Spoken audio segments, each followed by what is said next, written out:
Hello. So here is how you're going to create your elements and principles box. So what you're looking at right here on the screen is, similar to what maybe you have drawn, but you would have drawn it by hand, not on the computer. So you would have 9 boxes all designed with colored pencils and color. Some of them can be black and white in 9 different designs that all are different. Using the elements and principles, you should have labeled each one with whatever element or principle you feel is strongest in each box. And you should have starred whatever box it is that you decided that you were going to make digitally. Once you've done that,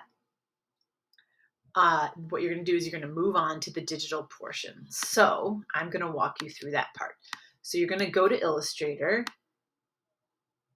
and you're going to need to open up a brand new file. So you're going to say create new. And when you say create new, you have this pop-up box that comes up for a new document. What you're going to do is you're going to name it with your last name, first name, and you're just going to call it E&P. Okay, so like elements and principles. And we want this box or artboard to be 6 inches by 6 inches width and height. And you can see here that your units should be inches. So make sure that's the first thing you set is that the units are inches, and then double check that it's 6. And if it's not, you can just put 6 by 6 inches. You want one artboard. The orientation won't matter because it's a square. So either one, it's going to be the same.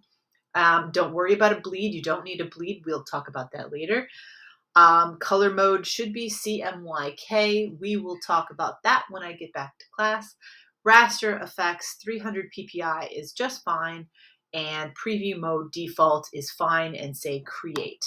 What you should end up with is a square artboard. Okay, so remember, you can always double check to make sure that all your dimensions are correct by clicking anywhere in this gray area on the side, and then go to properties, and you can double check your inches for your units. And if you even wanted to see edit artboards, you could always double check here that it's 6 by 6 inches. So I know I'm good to go, and now I'm ready to go. So now comes the fun part. You're basically going to try to recreate one of those boxes, your favorite box that you drew, digitally. So you're going to use your pen tool, just like we've been using. You're going to use any of these shape tools here, your rectangle, ellipse tool. You could even use the polygon or star tool. Please do not use the line segment tool. Never use that. Don't use it. It's the worst tool. Don't use it. So you've got all these that you can use. Let me just quickly show you a little trick about how to make or how to use your polygon or star tool.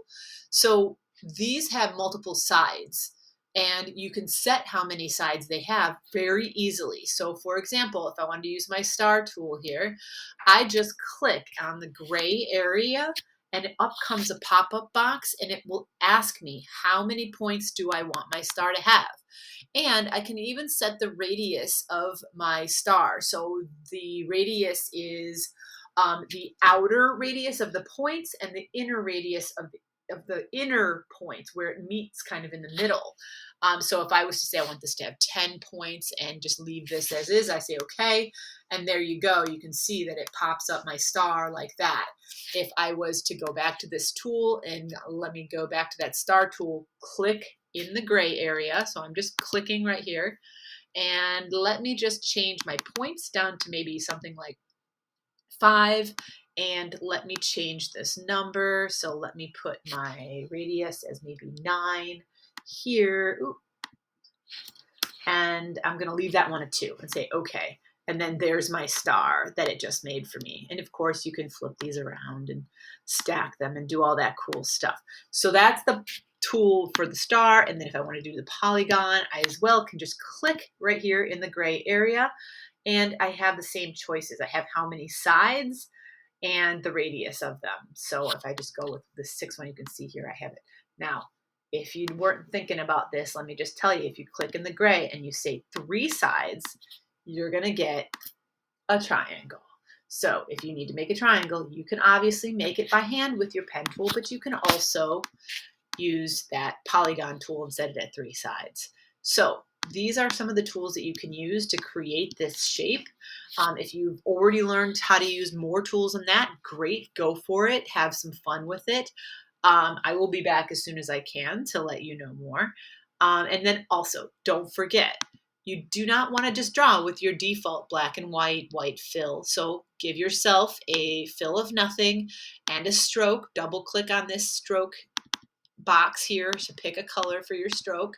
And then when you're drawing, you won't end up filling as you draw. And then you can always go back later using one of your selection tools, click that shape, and then you can fill it with a color and go back and fill them and do all kinds of fun stuff.